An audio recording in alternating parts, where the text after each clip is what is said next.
Suficiente quórum. Así que buenos días a todos.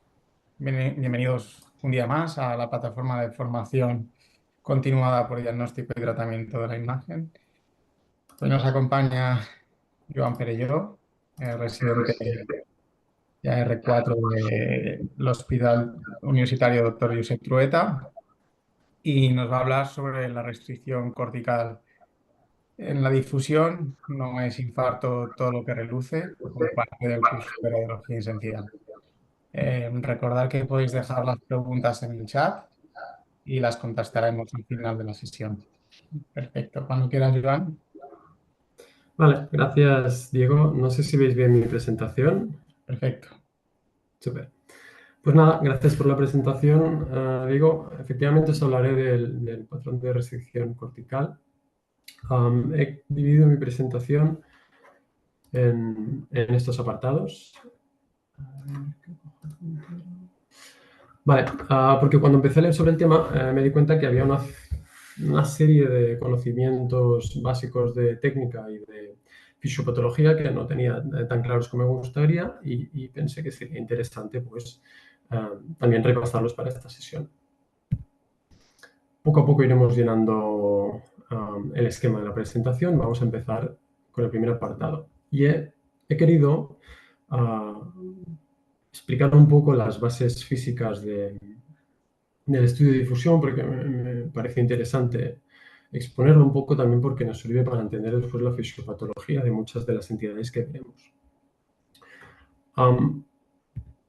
El estudio de difusión, el objetivo principal es cuantificar o crear una imagen que cuantifique la capacidad de movimiento de las moléculas de hidrógeno, del agua, dentro de diferentes partes del cuerpo. Entonces, aquí tenéis una gradación desde una difusión totalmente facilitada a una difusión más restringida, ¿no? Tendríamos líquidos como sería, o partes del cuerpo como sería el líquido cefalorraquídeo, en la cual tenemos un movimiento que se llama una difusión isotrópica, ¿no? Una difusión totalmente facilitada. Hay partes del cuerpo, como sería, por ejemplo, la sustancia blanca, en el cual tenemos lo que se llama una difusión isotrópica, que quiere decir que hay una cierta libertad de movimiento, pero en el caso de la sustancia blanca, por la presencia de los axones, hay una cierta tendencia a generar un movimiento hacia una dirección concreta. Y después tenemos regiones, como por ejemplo en la sustancia gris, en las que tenemos una alta celularidad. Esto quiere decir menor líquido intersticial y quiere decir mayor componente de agua en el espacio citoplasmático, que tiene organelas, con lo cual permiten menos el movimiento de moléculas de agua, en el cual tenemos un menor movimiento, una menor capacidad de difusión, ¿no? Entonces, el objetivo del estudio de difusión es estudiar esta capacidad de movimiento, ¿no? Y se basa inicialmente, esto es un mapa ABC, se basa en un estudio T2, en una secuencia T2, con lo cual parte de la intensidad que obtenemos en el estudio de difusión proviene de las características intrínsecas T2 de los tejidos. Y esto es muy importante que lo recordemos, ¿vale? Entonces, utilizamos una secuencia T2, pero que modificamos un poco. Y la modificamos introduciendo dos gradientes, primero uno y después el otro, que son contrarios entre sí. Ponemos inicialmente un primer gradiente, que lo que hacemos básicamente es modificar el campo magnético con un gradiente, es decir, que dentro de un eje, por ejemplo, aquí lateral-lateral, aquí tendremos una modificación, digamos, totalmente negativa, simplificando el campo magnético, y aquí una modificación totalmente positiva, ¿no? Y entre medio, en todas estas regiones, una modificación intermedia. Este gradiente lo que hace básicamente es que, simplificando, se pierda energía dentro del boxer. Se desfasan los protones y se pierde energía dentro del boxer.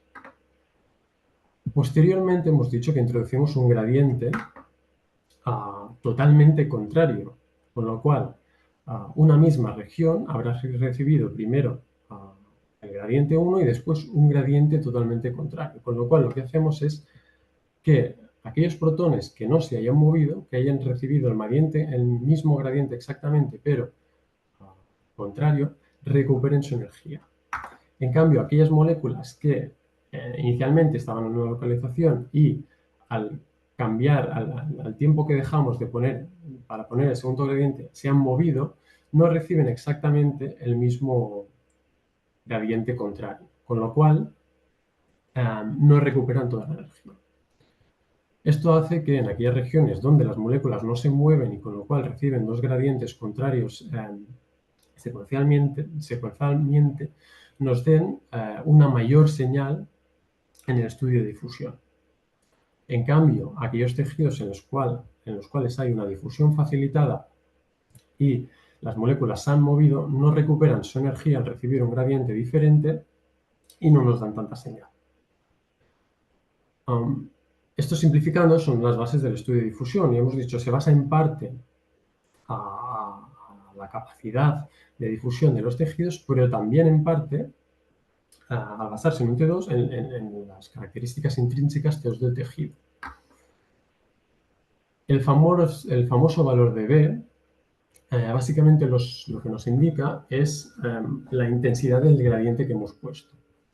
Como mayor sea este gradiente, cuanto más tiempo lo dejemos o cuanta más separación dejemos entre un gradiente y el otro, mayor será el valor de B y mayor será digamos, el efecto de la capacidad de difusión sobre la imagen. Entonces, podemos obtener varias imágenes de difusión en función del valor de B que utilicemos, en función de la potencia, digamos, del gradiente que hemos puesto. Tenemos el B0, que siempre lo obtenemos, que es una imagen T2 en el que no ponemos gradiente, con lo cual esto es un T2, no tiene efecto la restricción, la capacidad de difusión de los tejidos. Aquí, en cambio, tenemos un B1000, hemos puesto los gradientes. Lo que vemos es que a medida que vamos aumentando el gradiente, el líquido cefalorraquídeo, por ejemplo, que es un líquido que tiene mucho efecto T2, va perdiendo poco a poco su intensidad. Y esto es porque se pierde el efecto T2 y cada vez tiene más importancia la capacidad, digamos, la restricción a la difusión de los tejidos. Como el ECR tiene una difusión muy facilitada, a medida que aumentamos la B, pues aparece más hipointenso. Lo que pasa, y es lo que hemos dicho, no podemos olvidar que esto se basa en un T2. Incluso en el B1000 hay parte de la intensidad de la imagen que depende de la característica intrínseca de del tejido. Con lo cual, no nos podemos fiar únicamente de la difusión. Lo que hacemos es obtener un mapa, que es el ADC, de cuantificación a partir de una serie de fórmulas matemáticas que combinan el B0, un T2 sin un gradiente, con un B más elevado, donde sí que hemos puesto gradiente, combinan estas dos imágenes para obtener una cuantificación de la capacidad de difusión de los tejidos. A mayor capacidad de difusión se verán valores más altos. Entonces, básicamente, el estudio de difusión, o digamos hay tres situaciones en las que la patología no restringe la difusión, básicamente. La primera serán pues, tumores con una alta celularidad, como este linfoma intracraneal, que al tener mucha celularidad restringe la difusión. Segundo, las infecciones, el pus es un líquido muy denso que restringe la difusión. Y el tercer caso es un caso que es bastante específico, estos dos son aplicables al resto de subespecialidades. El tercero es bastante específico de la neuroradiología. Os propongo este primer caso. Para empezar, vemos que hay un aumento de señal en difusión aquí en la región parietal y también occipital derecha, ¿no? Vemos que hay un aumento de los valores en difusión, valores bajos en ADC, sobre todo afectando a la región cortical, también un poco a nivel subcortical. Muchos seguramente ya estaréis pensando en el diagnóstico correcto, pero si os doy contexto será mucho más fácil, ¿no? Esto se trataba de un infarto isquémico en el territorio de la ACM, con una opresión en el segmento venoso. Esta es la primera causa, la causa más frecuente de restricción cortical a la difusión. Y es en el tercer caso en el cual nos es útil, ¿no?, valorar la restricción a la difusión de los tejidos. Cuando se produce edema citotóxico, que es la base fisiopatológica de los infartos cerebrales. Entonces, ¿qué es esto del edema citotóxico? Vamos a pasar al segundo apartado, vamos a hablar de los tipos de edema cerebral. Aquí tenemos nuestro parénquima cerebral y un vaso que pasa por él. Cuando tenemos una lesión isquémica, tenemos una deplección del ATP que produce un fallo en las bombas de ATP, sodio, potasio y las de calcio. La cuestión, se produce un desequilibrio osmótico en el interior de la célula que produce la entrada de agua, con lo cual tenemos un desplazamiento del agua intersticial al interior de las células. No hay un aumento del volumen total del cerebro, no hay inflamación, no se genera efecto masa. Tenemos sencillamente una redistribución del agua del espacio citoplasmático al espacio intracelular. Y esto es lo que llamamos el edema citotóxico.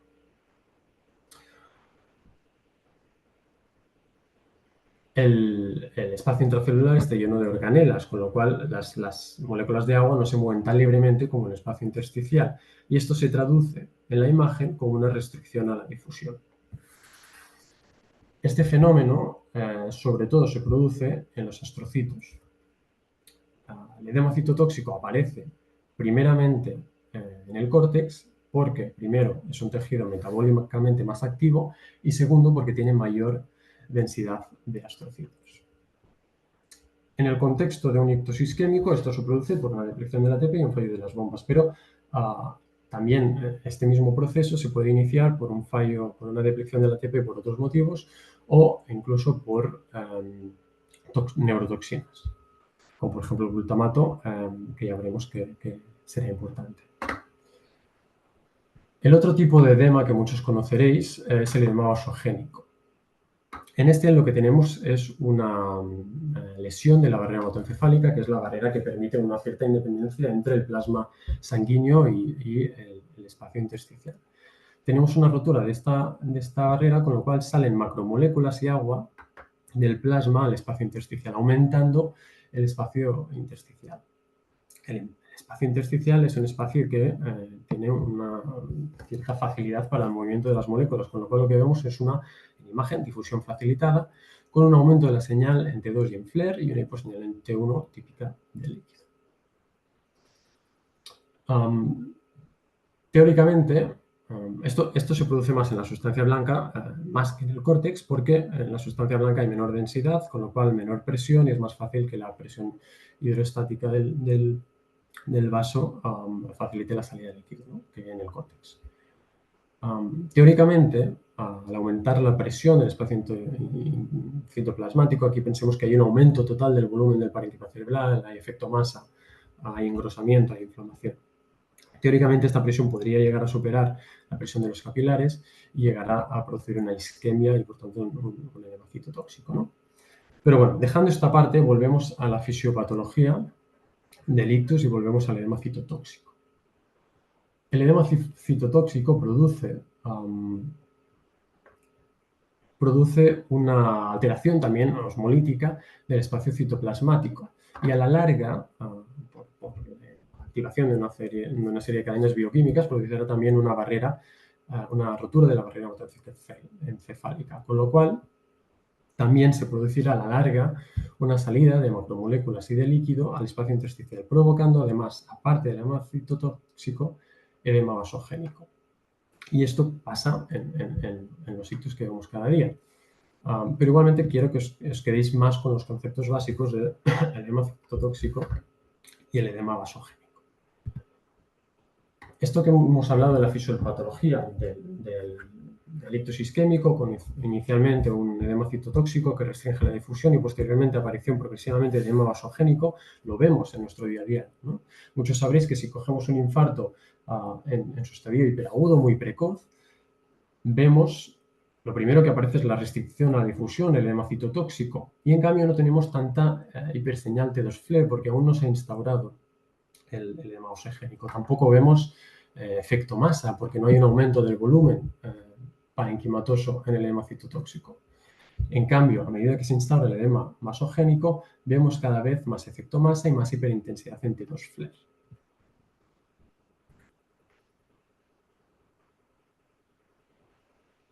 Vale. Entonces, dejando estos conceptos claros, vamos a pasar a un apartado que me ha parecido interesante y necesario, a este artículo de Finelli en el 2012, que he modificado ligeramente porque he pensado que así sería un poco más claro para la presentación. Lo que hacen es clasificar los patrones de restricción a la difusión. Entonces, los clasifican en función de si afectan a la sustancia gris y específicamente si afectan al córtex, si afectan a los ganglios de la base, si afectan a ambos, si afectan únicamente a sustancia blanca, si afectan a una combinación de sustancia gris y sustancia blanca, sea de córtex o sea de ganglios de la base, y después añaden 3 patrones un poco más específicos de aquella restricción a la difusión que afecta a un territorio vascular o una restricción focal en forma de anillo.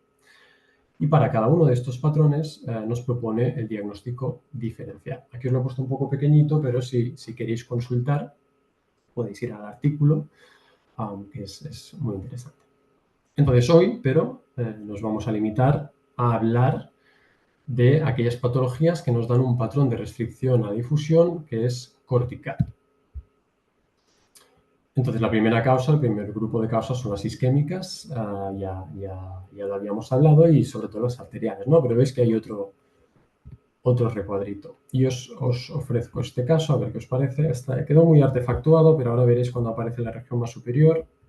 Veis aquí el surco recto, ¿no? Como hay un aumento de señal en difusión, hay valores bajos de EC. Os lo pongo en estático.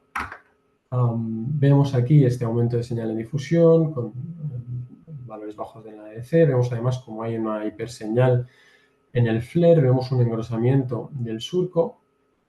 Y aquí en el T1 se demostró que había una trombosis de una vena cortical, ¿no? Esto se vio como un infarto venoso. El infarto venoso tiene una fisiopatología que es ligeramente diferente al infarto arterial, porque lo que tenemos es una oclusión del vaso de salida, con lo cual hay un aumento de la presión retrógrada en el parénquima, con una acumulación, tiene más componente de edema vasogénico que citotóxico comparado con el ictus, que es arterial, ¿no? Vemos más inflamación, más aumento de señal en T2 FLAIR y que tiende más a generar microhemorragias y sangrados. Pero bueno, las isquémicas las dejaremos aparte y vamos con el resto.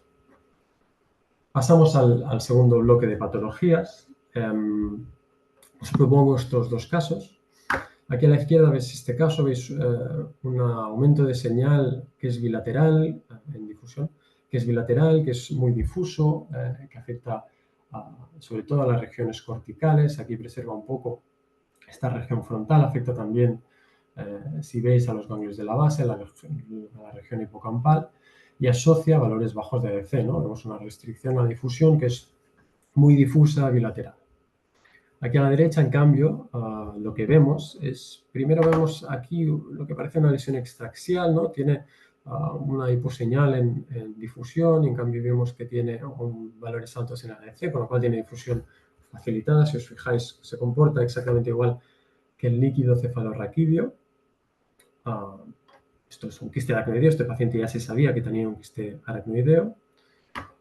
Y si nos fijamos justo aquí en la región parietal occipital adyacente, vemos que hay un aumento de los valores en difusión con valores bajos en el ADC. Hay aquí un foco de restricción a difusión adyacente a este quiste aracnoideo.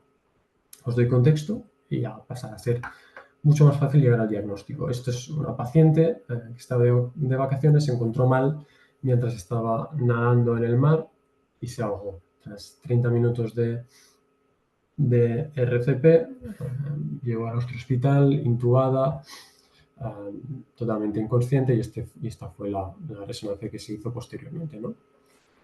Y aquí a la derecha vemos un paciente de 90 años que debutó con crisis epilépticas, un paciente que ya tenía un quiste aracnoideo conocido. Entonces estamos en el bloque de las patologías por alteraciones hemodinámicas. Esto es una encefalopatía hipoxicoisquémica, estos son cambios postictales. Vamos a hablar un poco de la encefalopatía hipoxicoisquémica. Voy a hablar brevemente de ellas para poder repasarlas todas un poco, destacando lo más importante. En todas os dejaré la fisiopatología aquí. En algunas no la pondré si veía que a lo mejor no era tan clara como en las otras, pero en las que eran más o menos claras os las he puesto. Pero al final todo se resume en lo mismo. Hay un insulto inicial, normalmente es o por depleción de, lo que hemos dicho, o por depleción del ATP o bien por una toxina que produce una alteración osmótica de las células del parénquima cerebral, sobre todo los astrocitos, con una acumulación de líquido intracelular, con lo cual restricciona la difusión porque el agua no se mueve tan libremente dentro de las células como en el parénquima. Algunos de ellos asocian más componente de edema vasogénico y más inflamación, otros no tanto. Entonces, en el caso de la encefalopatía hipóxico-isquémica, serán pacientes que vendrán con alguna causa de bajo aporte sanguíneo cerebral, ¿no? Esto hace que se deteccione el ATP y aparezca el edema citotóxico. Típicamente se dará en pacientes que han sufrido una parada cardíaca, que es la causa más frecuente. Aunque la fisiopatología puede ser parecida al ictus, es una afectación que es mucho más extensa. Tiende a ser una afectación bilateral y simétrica, y además característicamente, como en el caso que hemos visto, afecta al córtex pirirolándico y al córtex visual. Bueno, también quería destacaros, esto lo destacan muchos estudios, en la fase subaguda pasadas las 24 horas vemos una pseudonormalización, es decir, dejamos de ver esta restricción a la difusión y pasa a haber más componente de inflamación, de aumento de señalante 2 y de engrosamiento cortical. Si pasamos a los cambios postictales, os dejo aquí la fisiopatología, también es muy parecido, al final lo que tenemos es un aumento, digamos, un desbalance entre los requerimientos metabólicos del parénquima cerebral y soporte sanguíneo, por este aumento de la actividad cerebral. Es importante destacar que aunque también la fisiopatología, ¿no?, es parecida a la de los infartos, si haces un control en un paciente que tiene cambios postictales, normalmente se ha resuelto, con lo cual no se entiende en todo, pero la fisiopatología tiene que ser diferente. Y por otro lado, os quería destacaros que el objetivo de la prueba de imagen sobre todo es buscar la causa de estas crisis. Como si en el caso de del caso que os hemos enseñado, ¿no?, en el que teníamos un quiste de medio que probablemente era el originario de la crisis. La afectación puede ser bilateral o unilateral, la afectación más frecuente es en el hipocampo, pero puede aparecer en cualquier lóbulo en función de donde esté el foco epileptogénico. Tienden a asociar mucha hiperseñal de los FLAIR con engrosamiento de los surcos corticales. Entonces pasamos al siguiente bloque. Pasamos a hablar de enfermedades metabólicas que nos pueden dar este patrón de restricción cortical. Os dejo aquí la fisiopatología de la hipoglucemia. La hipoglucemia típicamente serán pacientes que son diabéticos, muchas veces se dan por o bien sobredosis intencional o por error por sobredosis de insulina o de hipoglucemiantes orales. También obviamente se pueden dar por bajo consumo de glucógeno. También deberemos pensar en pacientes que no sean diabéticos, que no tengan una neoplasia productora de insulina. Y en la clínica normalmente son pues eso, ¿no?, una disminución del nivel de conciencia con una aparición muchas veces de crisis.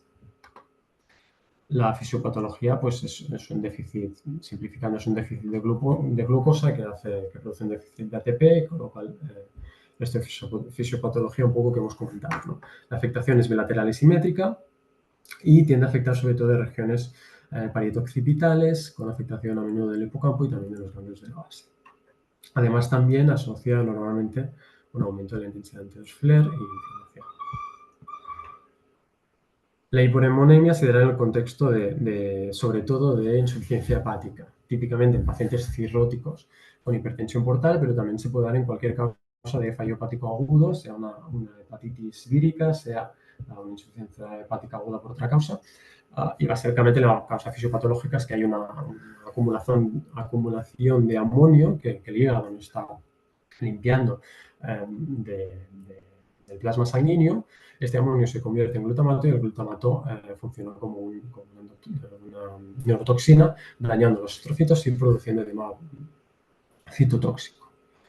La clínica será parecida a la hipoglucemia, ¿no?, pacientes con disminución del nivel de conciencia y con crisis. La afectación también es bilateral y simétrica, pero tiende a afectar, a diferencia de la región parieto-occipital, como en la hipoglucemia, tiende a afectar más los cíngulos y a la región insular. Y también, igual que la hipoglucemia, se asociará a componente de inflamación de hiperseñal en T2 FLAIR y engrosamiento cortical. A destacar que muchos de estos pacientes, como se da sobre todo en pacientes cirróticos con hipertensión portal, tendrán estigmas de hepatopatía crónica como una hiperintensidad en el T1 basal en los ganglios de la base. Pasamos a los dos últimos bloques. Tenemos un bloque de enfermedades genéticas en las que encontramos el MELAS. Esta entidad es muy infrecuente y tampoco he querido entrar mucho en ella, pero bueno, es una enfermedad hereditaria que se hereda a través del DNA mitocondrial, por lo tanto por vía materna, ¿no? Serán pacientes normalmente que tengan antecedentes familiares por vía materna. Y lo que se produce son muchos eventos stroke-like clínicamente, porque fisiopatológicamente no son bien infartos agudos arteriales. Hay mucho más componente de edema vasogénico, mucho más que edema citotóxico, a diferencia de los hitos arteriales, como veis en estas imágenes donde tenemos mucho componente T2 FLAIR inflamación. Tienen una predominancia posterior afectando en región parietal temporal occipital. ¿No? Serán pacientes que vendrán con un foco, se recuperarán, volverán a venir con otro y, de hecho, con antecedentes menos familiares. Pasamos ya al último bloque. Os propongo estos dos casos. Este caso de la derecha, que es más evidente, vemos que hay un aumento de señal en difusión de la región temporal, de la región insular, del giro cingulado, que asocia valores bajos en el ADC. En cambio, aquí a la izquierda es un poco más sutil, a ver si lo veis bien en vuestras pantallas. Vemos que hay un aumento de señal, seguramente el aumento de señal en difusión del núcleo caudado es lo más fácil de identificar, con valores bajos de ADC, pero después, a ver si lo podéis ver bien, hay aquí en algún surco frontal también hay un aumento de los valores de difusión, una hiperintensidad en difusión y una disminución de los valores en ADC. Si os doy contexto, seguramente será mucho más fácil. Aquí tenemos un paciente que viene con una clínica de 3 días con un pródromo viral que tiene fiebre y ahora tiene un trastorno del comportamiento y desorientación. Este paciente se hizo una punción de líquido cefalorraquídeo y se identificó el virus del herpes. Esto es una encefalitis vírica. Y aquí a la izquierda, esto es un paciente que debutó con un deterioramiento cognitivo rápido. Seguramente solo con esto muchos ya tenéis el diagnóstico. Pero si os digo además que llamaron a una de las hermanas y nos informó de que la otra hermana murió por un Creutzfeldt-Jakob hereditario, un fenotipo que os dejo aquí, que es muy infrecuente, y además tenemos toda la proteína del Creutzfeldt-Jakob en el PCR. Con lo cual pasamos al último bloque, que es el bloque de patología infecciosa. Empezaremos por la cerebritis, no os he enseñado ningún caso, pero bueno, la cerebritis puede venir, es una inflamación del parénquima cerebral, puede venir o bien de un foco hematógeno o, lo más frecuente, de un foco por contigüidad. Esto nos facilitará mucho la distribución. Normalmente en foco de contigüidad pues tendremos un aumento de la restricción muy focal adyacente al foco de origen, ¿no? Sea a nivel temporal por una mastoiditis o a nivel frontal por una sinusitis. La cerebritis es el estadio inicial de la infección. Si esto se deja evolucionar sin tratamiento, pues, va a empeorar y va a aparecer un absceso. Como es una inflamación, ya lo veréis también que se cumple en el herpes, tenemos también mucha señal T2 FLAIR y además puede haber realces en el estudio post-contraste, sobre todo realces leptomeningios. Si pasamos al Creutzfeldt-Jakob, importante destacar que el caso que os he enseñado es un caso raro. Creutzfeldt-Jakob tenemos el tipo esporádico, que es el más frecuente de todos, en un 85% de los casos, el tipo hereditario, que es en un 10%, y aún tendríamos el tipo iatrogénico, digamos, por trasplantes y otras causas, o el tipo más conocido en la prensa de la transmisión, de la variante que se llama de la transmisión a través de carne animal. Típicamente, y ahora me centro en el más frecuente, que es el esporádico, serán pacientes mayores, aparecerá con una demencia rápidamente progresiva, es una clínica muy clara y sabemos que es una enfermedad fatal con una media de supervivencia muy baja. La afectación característicamente no afecta al córtex pirirolándico, tendrá una afectación, la que veis aquí expuesta, típicamente es muy difusa, puede ser simétrica o asimétrica. Veis que es un caso diferente al que os he enseñado, porque esto es una causa esporádica, no hereditaria como la que os enseñé. Me parece interesante destacar que la alteración en la difusión es precoz, mucho antes incluso que la clínica o las alteraciones en el líquido cefalorraquídeo o en el electroencefalograma. Y por último, pasamos a la encefalitis herpética. Serán pacientes en general añosos, normalmente vienen con un cuadro, un pródromo viral, con fiebre. Es muy importante identificarlo para facilitar el tratamiento precoz con aciclovir que mejora el pronóstico. La afectación, muchos ya la conoceréis, es una afectación sobre todo temporal, también a nivel órbito-frontal y la ínsula, como hemos visto en nuestro caso, tiende a ser inicialmente unilateral, pero se va extendiendo y termina siendo bilateral. Muchas veces cuando la vemos es bilateral, pero asimétrica.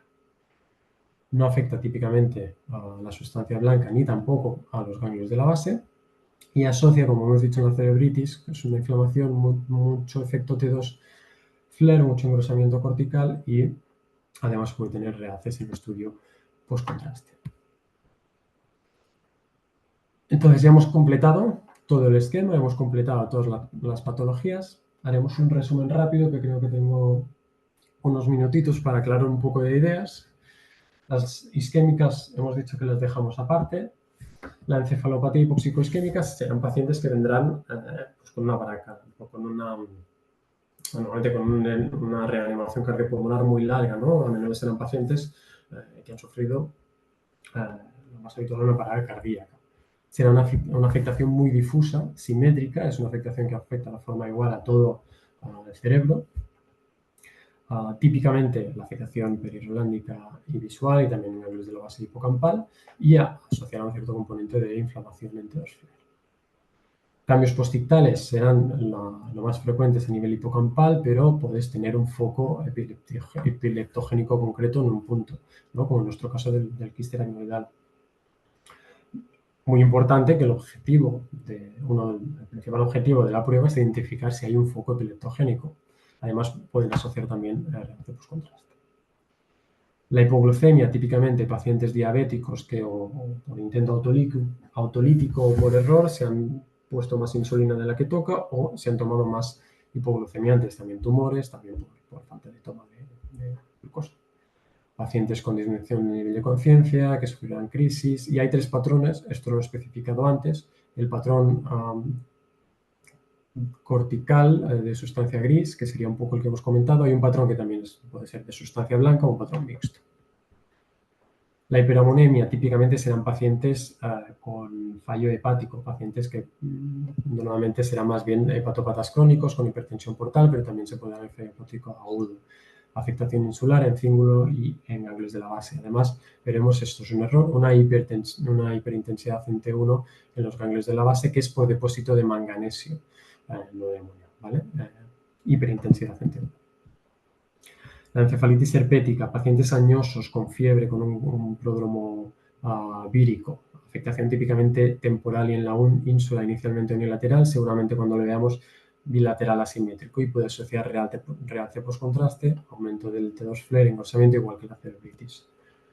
Creutzfeldt-Jakob, esporádica en la mayoría de casos, la mayoría que veremos. El contexto clínico será una demencia rápidamente progresiva. La afectación que hemos comentado y característicamente no afecta al córtex pirirolándico y no asocia realce postcontraste. Cerebritis asocia también realce postcontraste y intensidad en T2 flare igual que la herpética. Típicamente, más habitualmente será un foco contiguo, por lo tanto, nuevamente afectación focal, frontal o temporal y con signos de mastoiditis o sinusitis en función del foco. Y finalmente el MELAS, una enfermedad hereditaria. A menudo conoceremos la condición hereditaria o bien el antecedente familiar, pacientes normalmente debutan a los 40 años, ¿no? Y tendrán múltiples episodios con afectación migratoria, normalmente más en territorio posterior. Y bueno, hasta aquí mi presentación, espero haber aclarado algunos conceptos y muchas gracias por escucharme.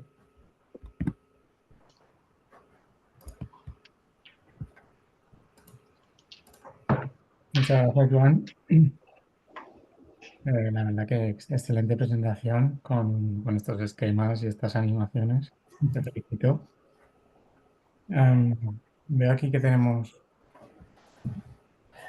unas preguntas de la audiencia.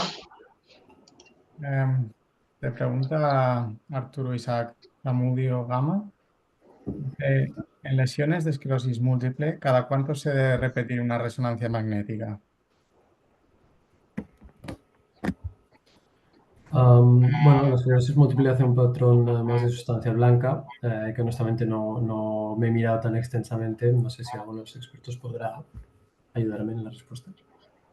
Bueno, en la esclerosis múltiple la difusión tiene poco papel, ¿no? Sí que se dice que en placas agudas en el momento inicial puede haber una restricción, pero ya la difusión no es una de las principales secuencias a tener en cuenta a la hora de valorar una esclerosis múltiple.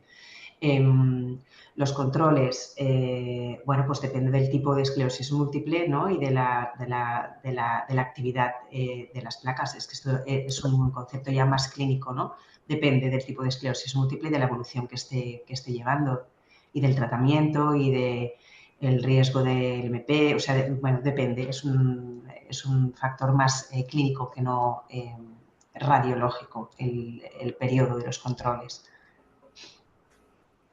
Y un poquito siguiendo con la pregunta, también la misma persona pregunta si, o sea, y diferencia entre encefalitis hepática y esclerosis, obviando lo autoinmune. No sé si se refiere a la parte, ¿La esclerosis mesial? eh, ¿O a qué? no sé qué quiere preguntar, la verdad. O sea, ¿qué diferencia hay entre encefalitis herpética y la esclerosis múltiple? Entiendo. Todas las diferencias. Claro, como hemos dicho que no, que la restricción no cumple un papel importante probablemente y con la clínica del Pero es que paciente. aparte no tienen nada que ver, ¿no? Una patología con la otra. Vale. Bueno, si quiere hacer algún, si hay alguna pregunta más, si la pueden escribir y si no, si queréis, Mónica, puedes hacer un comentario sobre la sesión. ¿Qué te ha Sí, parecido? Joan, te felicito por esta exposición tan bonita y tan exhaustiva de las principales patologías, ¿no? En las que la distribución de la afectación cortical de la difusión es importante y yo creo que es casi diagnóstica, ¿no? Ya todos cuando según vemos la alteración ya en el flare y tal, boom, ya te vas a mirar la difusión, ¿no? A ver cuál es el comportamiento del difo. Y en estas patologías no tan, por ejemplo, como el Creutzfeldt-Jacobs, ¿no? En que la difusión ya casi aparece antes que las lesiones en las secuencias convencionales, es básico. Y bueno, y aún has puesto las principales, pero aún se me ocurren más, ¿no? El SMART síndrome, por ejemplo, la amnesia global transitoria, ¿no? Que también la afectación, la difusión tiene un papel ahí muy importante, pero ya te felicito, ha sido muy bonita y muy didáctica, muy didáctica. Gracias. Mm, Muchas gracias, Mónica. Ana, si tienes algún comentario también. No, lo mismo, felicitar a Joan, ha sido fantástico. Todo el resumen, las bases físicas que no siempre son fáciles de resumir. Quizás solo añadir que hay pequeñas diferencias entre distintos métodos de adquirir la difusión y que en ocasiones los métodos no ecoplanares nos pueden ayudar en zonas donde puede tener más artefacto los métodos planares, zona temporobasal o así, como por ejemplo el caso que enseñaste de la cerebritis que venía del oído. Solo añadir eso, el resto, felicidades, todo fantástico. Perfecto, Ana. Pues si os parece bien, damos paso a la doctora Laguillo para finalizar la sesión. Vale, bueno, Iván, felicitar también, ¿no? Por esta presentación, bueno, como decía Mónica, tan didáctica y que a veces, ¿no? Al trabajar no paras atención en la fisiopatología y y qué significa lo que estás viendo, ¿no? Bueno, como resumen, que haría el doctor Pedraza, ¿no? Nos ha explicado muy bien la física de las secuencias de difusión, ¿no? Que está bien entender, ¿no? La física para saber por qué vemos lo que vemos, ¿no? Las diferencias entre edema citotóxico y edema vasogénico, que también es muy importante. Y luego, excluyendo las causas isquémicas, nos has hecho un resumen de la difusión cortical por subgrupos, ¿no? Las alteraciones isquémicas en el infarto venoso y el cortical, las alteraciones hemodinámicas, las metabólicas, que aquí, bueno, muy importante también, a veces no tenemos en cuenta, ¿no? Las alteraciones metabólicas que tiene el paciente y sobre todo la insuficiencia hepática, que a veces no pensamos, ¿no?